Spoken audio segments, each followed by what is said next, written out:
Video করতেছ ঠিক আমি ভিডিও সময় চাপি হ্যাঁ বাপি বলো, কিছু বলো, লেকচার বলো।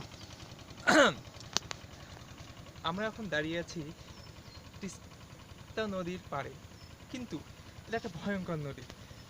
আজ থেকে বছরখানেক এগিয়ে এসে আমি দেখছিলাম ঠিক ওই যে দেখুন দুটো চট্টা দেখা যাচ্ছে, এই পর্যন্ত ছিল বাড়িঘর, এই পুরোটাই ছিল বাড়িঘর। এক বছরও না, 6 মাসের মধ্যে সেই নদী ভাঙ্গে, 6 মাসও নয়, আমি ধরবো সর্বোচ্চ 3 থেকে 3.5 মাসের মধ্যেই ভাঙ্গে এত চলে এসছে। এখনও যে পরিমাণ ভাঙতেছে তাতে আমার তো মনে হয় 2 মাসের মধ্যে এই অংশ পুরোটাই চলে যাবে। দেখুন আপনারা এই সাইডটার স্রোতটা একবার কীভাবে ভাঙতেছে নদী। আফসোস, এইভাবে এই লোকগুলো সরবরাহ হয়ে কোথায় গিয়ে দাঁড়াবে। নদী ভাঙ্গা বাংলাদেশের একটা মারাত্মক দুর্যোগ। বাংলাদেশের যে কয়টা প্রাকৃতিক দুর্যোগ আছে তার মধ্যে এটা অন্যতম, সারা বছরই লেগে থাকে, মুশকিল।